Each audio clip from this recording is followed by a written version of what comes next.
Assalamualaikum warahmatullahi wabarakatuh. Halo anak-anak semuanya, kelas 11 IPS, baik IPS 1, IPS 2, IPS 3, dan IPS 4. Bagaimana nih kabar kalian hari ini? Ibu doakan semoga kalian semua dalam keadaan sehat walafiat dan selalu dalam lindungan Allah Subhanahu wa taala. Semoga kalian juga tetap semangat dan giat dalam mengikuti proses pembelajaran jarak jauh. Terus semangat dan giat belajar walaupun dalam kondisi seperti ini. Sebelum kita memulai pembelajaran hari ini, ada baiknya kita mengawalinya dengan membaca basmalah. Bismillahirrohmanirrohim. Untuk pertemuan kali ini, kalian bertemu lagi dengan Ibu dalam mata pelajaran sosiologi. Dan untuk materi yang akan kita bahas masih bab 3, yaitu mengenai perbedaan, kesetaraan, dan harmoni sosial. Sebelum memulai pembelajaran, ingat, siapkan buku catatannya dan tulis apa yang Ibu sampaikan pada materi pembelajaran hari ini. Jadi kalian tidak hanya menontonnya saja, tetapi kalian juga mempunyai catatan yang bisa kalian hafalkan atau kalian pelajari lagi di lain waktu. Dan jika ada materi yang kalian kurang pahami, maka Ibu akan buka forum diskusi di Google Classroom masing-masing ya, dan kalian bisa menanyakan pertanyaannya di situ. Nanti Ibu akan jawab. Mari kita mulai pelajaran hari ini dengan materi mengenai diferensiasi sosial dan stratifikasi sosial.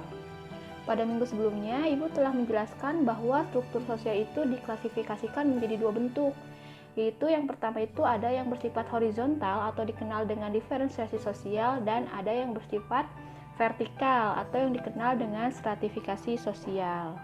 Untuk materi hari ini, Ibu akan menyampaikan lebih detail apa itu diferensiasi sosial dan apa itu stratifikasi sosial, supaya kalian lebih mudah untuk memahami berbagai perbedaan yang ada di dalam masyarakat yang diklasifikasikan menjadi dua bentuk, yaitu ada yang bersifat horizontal dan ada yang bersifat vertikal. Materi yang pertama yang akan Ibu bahas mengenai diferensiasi sosial atau perbedaan-perbedaan yang ada di dalam masyarakat yang bersifat horizontal. Nah, diferensiasi sosial ini dapat diartikan sebagai klasifikasi atau penggolongan terhadap perbedaan-perbedaan tertentu yang biasanya itu sama atau sejenis, di mana klasifikasi pada masyarakat di sini dapat digambarkan sebagai atau secara garis horizontal, mendatar, ataupun sejajar. Asumsinya adalah tidak ada golongan dari pembagian tersebut yang lebih tinggi daripada golongan lainnya. Meskipun kita tahu bahwa kenyataannya terdapat kelompok masyarakat tertentu yang menganggap golongannya itu lebih tinggi daripada golongan yang lainnya. Nah, pada diferensiasi sosial ini biasanya tidak menimbulkan adanya tingkatan-tingkatan atau hierarki akibat dari perbedaan-perbedaan yang ada di masyarakat. Karena perbedaan-perbedaan yang ada di dalam masyarakat ini bagi masyarakat itu dianggap sebagai perbedaan yang sama atau sejenis, di mana tidak ada golongan yang lebih tinggi daripada golongan yang lainnya. Selanjutnya ada karakteristik dari diferensiasi sosial. Yang pertama itu, diferensiasi sosial dalam masyarakat disebabkan oleh adanya ciri-ciri tertentu, seperti ciri fisik, ciri sosial, dan ciri budaya. Untuk ciri fisik, misalkan kita bisa lihat pada perbedaan warna kulit, bentuk rambut, bentuk mata, bentuk hidung, bentuk tubuh, ataupun ciri fisik yang lainnya. Untuk ciri sosial, biasanya timbul karena adanya perbedaan pekerjaan yang menimbulkan perbedaan cara pandang atau pola perilaku masyarakat. Contohnya, misalkan pola perilaku seorang guru tentu akan berbeda dengan perilaku seorang tentara, ataupun pola perilaku seorang dokter tentu akan berbeda dengan pola perilaku seorang arsitek. Dan yang terakhir itu ada ciri budaya. Nah, untuk ciri budaya di sini berhubungan erat dengan pandangan hidup suatu masyarakat yang menyangkut nilai-nilai yang dianutnya, seperti nilai religi, sistem kekeluargaan, keuletan, atau ketangguhan dari suatu masyarakat. Ciri yang kedua yaitu diferensiasi sosial merupakan proses penempatan individu ataupun kelompok dalam berbagai kategori sosial yang berbeda berdasarkan kriteria tertentu. Kriteria ini bisa seperti kriteria dalam ciri fisik, kebudayaan, agama, dan lain-lain. Ciri yang ketiga itu yaitu diferensiasi sosial bersifat horizontal, di mana tidak berkaitan dengan status sosial individu maupun kelompok di dalam masyarakatnya. Jadi, perbedaan ini tidak dikaitkan terhadap status sosial seseorang, dan tidak menghasilkan tingkatan-tingkatan karena adanya perbedaan tersebut. Dan yang ciri terakhir yaitu individu maupun kelompok yang terdiferensiasi umumnya hanya disatukan oleh hasrat untuk menjadi satu kesatuan. Nah, ini merupakan bentuk-bentuk dari diferensiasi sosial yang ada di masyarakat. Yang pertama itu ada diferensiasi ras, yang kedua ada diferensiasi etnis, yang ketiga ada diferensiasi klan, yang keempat ada diferensiasi agama, yang kelima ada diferensiasi jenis kelamin, dan yang terakhir ada diferensiasi profesi atau pekerjaan. Yang pertama itu ada diferensiasi ras. Nah, di dalam diferensiasi ras ini biasanya terdapat ciri-ciri fisik yang khas yang dimiliki oleh manusia, seperti postur tubuh, bentuk dan warna rambut, bentuk dan warna mata, warna kulit, bentuk hidung, bentuk bibir, bentuk wajah, ataupun lain sebagainya. Biasanya, penggolongan manusia berdasarkan ciri-ciri fisik yang khas ini bisa dikenal atau bisa disebut dengan istilah ras. Untuk ras sendiri, secara garis besar manusia dibagi ke dalam 3 kelompok ras utama. Yang pertama itu ada ras Mongoloid. Nah, untuk ras Mongoloid ini biasanya memiliki ciri-ciri fisik yaitu berkulit kuning sampai sawo matang. Yang kedua itu ada ras Negroid. Untuk ras Negroid ini biasanya memiliki ciri-ciri fisik yaitu berkulit hitam. Dan yang ketiga itu ada ras Kaukasoid. Nah, untuk ras Kaukasoid ini biasanya memiliki ciri-ciri fisik yaitu berkulit putih.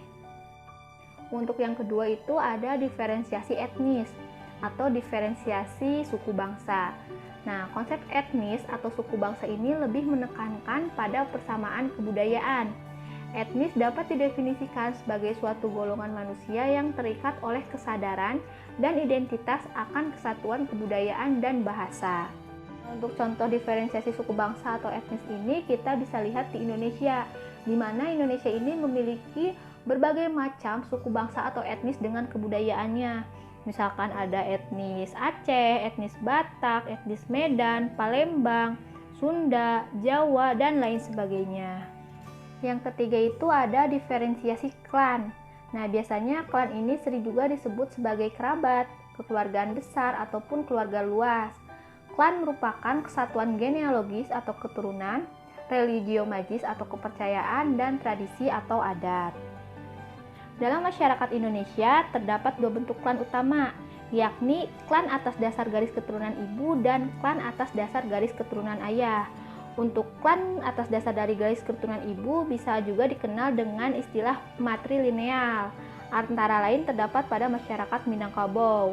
Sedangkan untuk klan atas dasar garis keturunan ayah bisa juga dikenal dengan istilah patrilineal, antara lain terdapat pada masyarakat Batak dengan sebutan marga.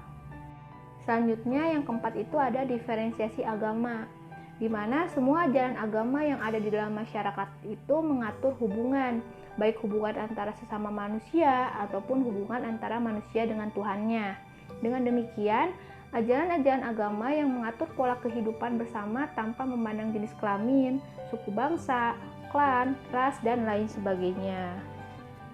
Di Indonesia sendiri, kita mengenal agama Islam, Kristen Katolik, Kristen Protestan, Hindu, Buddha, dan Konghucu. Nah, di samping itu juga ada pula kepercayaan lain seperti Kaharingan, Parmalim, Kejawen, dan lain-lain. Nah, dalam perkembangannya, biasanya agama ini mempengaruhi masyarakat. Sebaliknya, masyarakat juga dapat mempengaruhi agama sehingga terjadi interaksi yang dinamis. Selanjutnya yang kelima itu ada diferensiasi jenis kelamin, di mana secara prinsip perbedaan jenis kelamin ini merupakan perbedaan yang bersifat horizontal, sehingga tidak ada perbedaan tingkatan yang didasarkan atas jenis kelamin. Jadi bukan berarti wanita itu lebih tinggi kedudukannya dibanding laki-laki ataupun sebaliknya laki-laki lebih tinggi kedudukannya dibanding wanita. Di mana antara orang yang berjenis kelamin laki-laki maupun berjenis kelamin wanita memiliki kesempatan yang sama dalam setiap aspek kehidupan. Contohnya, misalkan saat ini, banyak dari kaum perempuan berusaha untuk memperjuangkan haknya dalam berbagai aspek kehidupan yang sebelumnya didominasi oleh kaum laki-laki. Beberapa pekerjaan juga yang dulu dianggap hanya boleh dikerjakan oleh laki-laki, terbukti sekarang terbuka bagi kaum perempuan.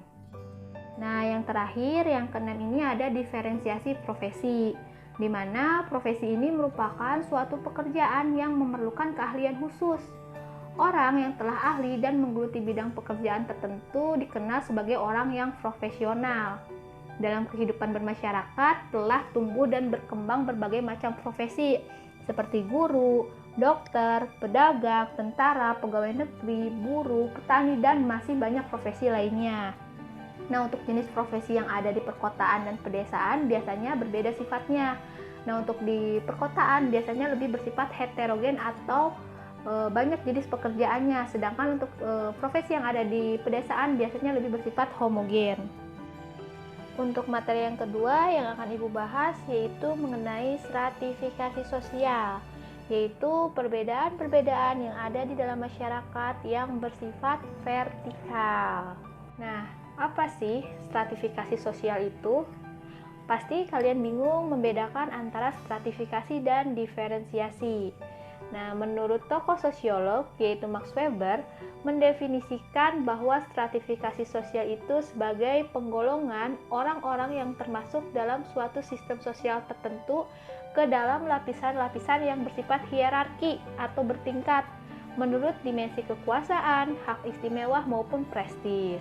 Nah, jika dalam diferensiasi sosial itu perbedaan itu bersifat horizontal atau sejajar garisnya, sedangkan dalam stratifikasi sosial itu perbedaan itu bersifat vertikal atau garisnya itu ke atas, di mana terdapat kelas-kelas sosial yang ada pada stratifikasi.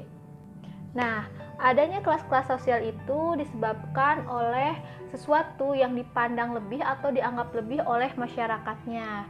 Biasanya, perwujudan dari pelapisan di dalam masyarakat ini dikenal dengan istilah kelas sosial, di mana kelas sosial yang ada di masyarakat itu terdiri dari kelas sosial tinggi, kelas sosial menengah, dan kelas sosial rendah.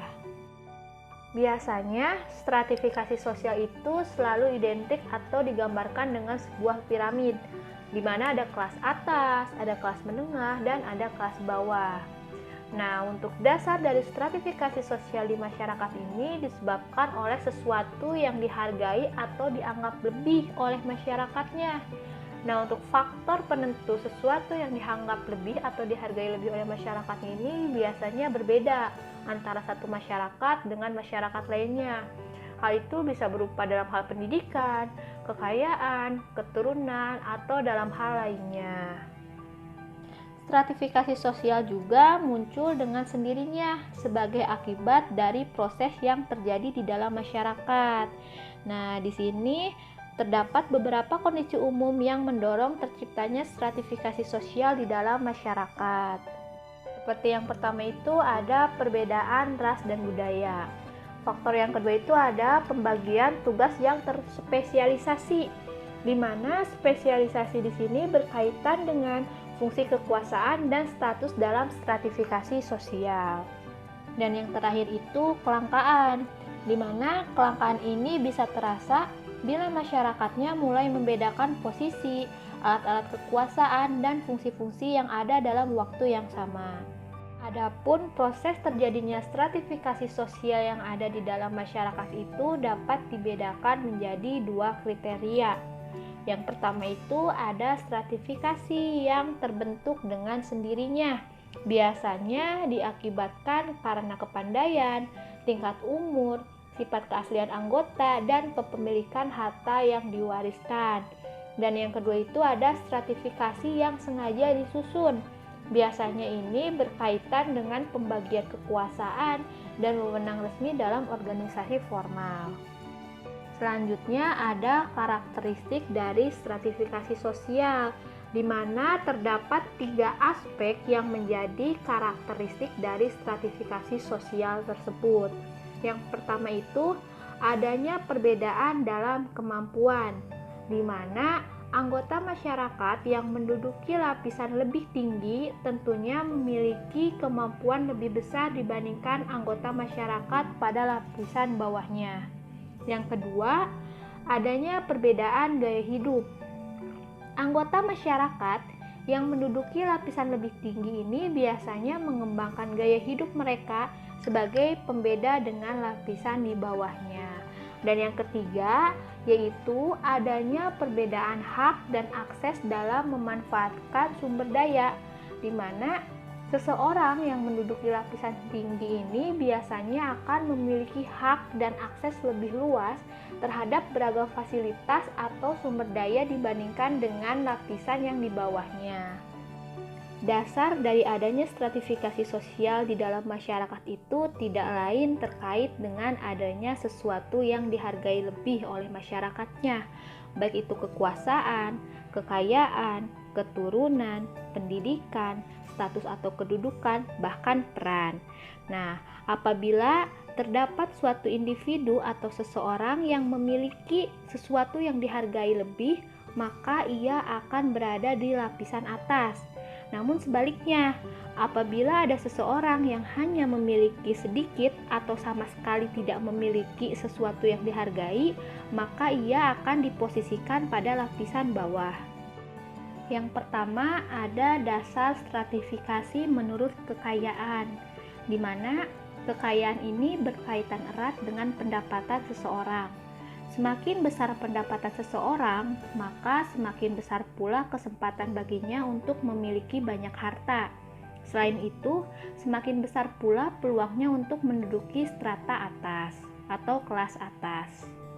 Biasanya, masyarakat itu menempatkan orang-orang kaya pada lapisan masyarakat atas, dan sebaliknya, orang yang tidak memiliki harta akan menempati lapisan masyarakat bawah, seperti golongan buruh, petani, rakyat jelata, dan sebagainya.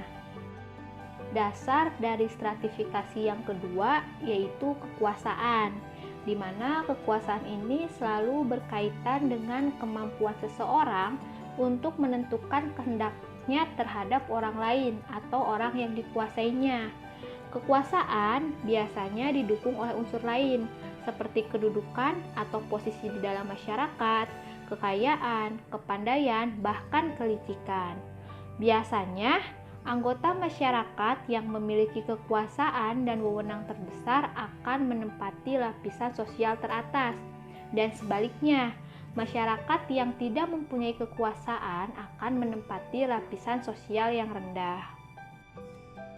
Dasar dari stratifikasi yang ketiga itu ada keturunan. Nah, biasanya dalam hal keturunan ini selalu berkaitan dengan masyarakat feodal, di mana dalam masyarakat feodal, anggota masyarakat dari keluarga raja atau kaum bangsawan itu menempati lapisan sosial atas.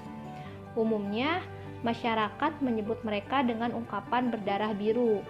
Contohnya misalkan pada masyarakat Hindu di Bali yang membagi masyarakatnya ke dalam kasta, yaitu ada kasta Brahmana, Ksatria, Waisa, Sudra, dan Paria. Nah, dalam masyarakat tersebut biasanya keturunan kelompok Brahmana lah yang paling dihormati atau menempati posisi yang paling atas. Yang keempat itu ada stratifikasi sosial yang didasarkan oleh pendidikan atau ilmu pengetahuan, di mana ilmu pengetahuan atau pendidikan ini digunakan sebagai salah satu faktor atau dasar pembentuk pelapisan sosial di dalam masyarakatnya. Contohnya misalkan pada individu-individu yang berhasil menamatkan pendidikannya hingga jenjang tertinggi seperti S3, tentu akan lebih dihargai dan ditempatkan di lapisan sosial teratas.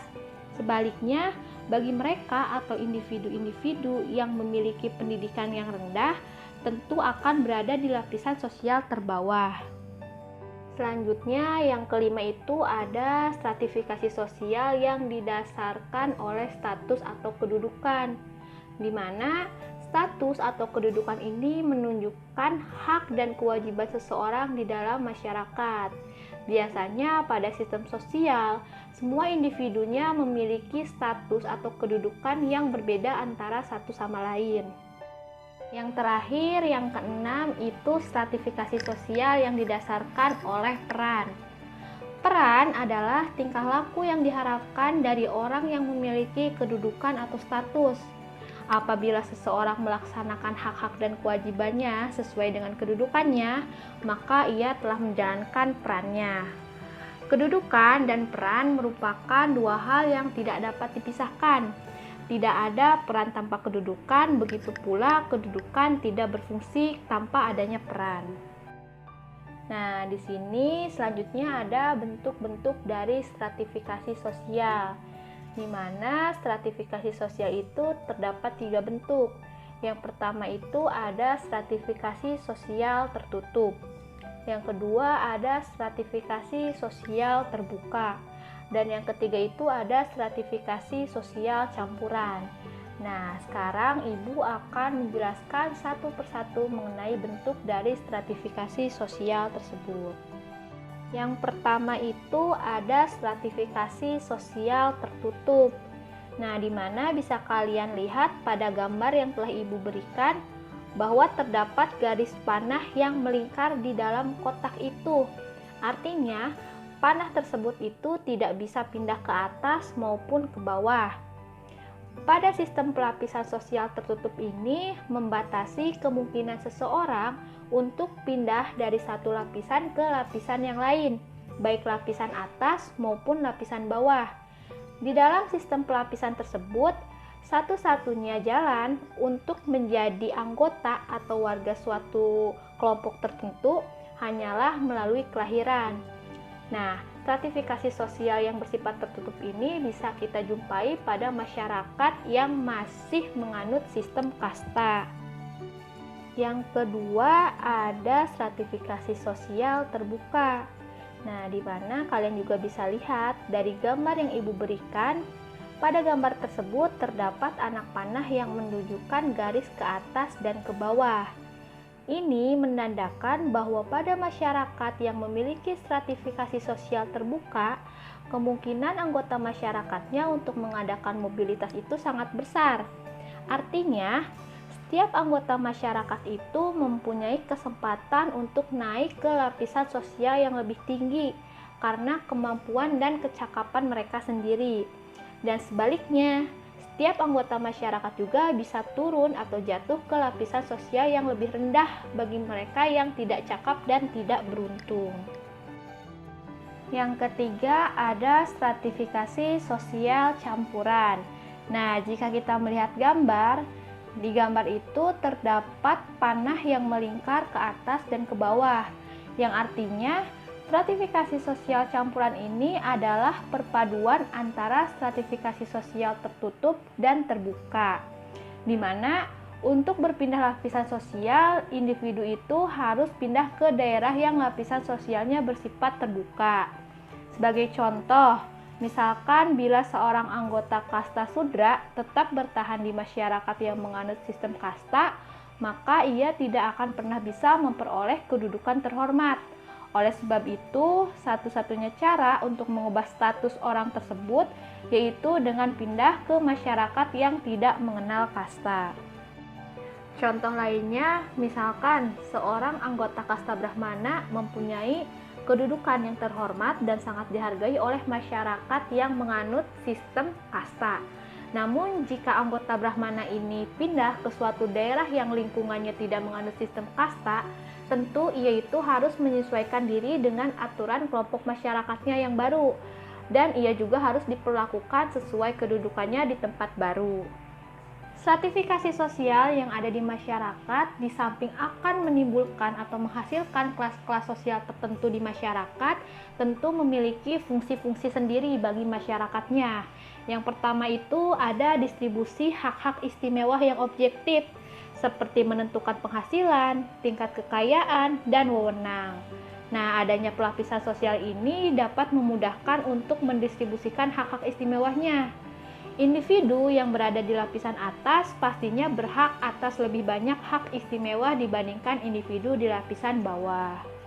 Fungsi yang kedua yaitu dapat menentukan lambang-lambang atau simbol status atau kedudukan seseorang, di mana ada lambang-lambang tertentu yang sengaja digunakan sebagai penunjuk suatu kedudukan. Misalkan benda-benda seperti mobil mewah, jam tangan berlapis emas, kemeja sutra, ataupun hal-hal lainnya yang hanya diperuntukkan sebagai lambang dari kelas atas, yang membedakannya dengan kelas di bawahnya. Selanjutnya yang ketiga itu dengan adanya stratifikasi sosial dapat menggambarkan tingkat mudah sukarnya bertukar kedudukan. Nah, dengan melihat bentuk stratifikasi yang berlaku, yaitu tertutup, terbuka, atau campuran, individu dapat memperoleh gambaran tentang kemungkinan untuk pindah lapisan atau hal-hal yang harus dilakukannya untuk meningkatkan kedudukan. Dan yang keempat itu, adanya stratifikasi sosial dapat digunakan sebagai alat penguat solidaritas di antara individu-individu atau kelompok-kelompok yang menduduki lapisan sosial yang sama di dalam masyarakat. Ini bisa terbentuk karena adanya perasaan senasib atau sepenanggungan dan tujuan bersama. Nah, untuk pertemuan hari ini mungkin Ibu rasa cukup sampai di sini. Semoga apa yang Ibu sampaikan mengenai materi diferensiasi sosial dan stratifikasi sosial mudah untuk kalian pahami. Dan jangan lupa untuk dicatat materi yang Ibu sampaikan hari ini di buku catatan kalian masing-masing. Dan apabila ada materi yang kurang kalian pahami, kalian bisa mengajukan pertanyaan di forum diskusi Google Classroom kalian masing-masing. Ingat ya, yang mengajukan pertanyaan dan menjawab pertanyaan temannya akan Ibu berikan nilai lebih sebagai nilai keaktifan kalian di kelas. Jangan lupa untuk tetap menjaga kesehatan dan semangat terus dalam belajarnya. Mungkin Ibu akhiri cukup sampai di sini. Wassalamualaikum warahmatullahi wabarakatuh.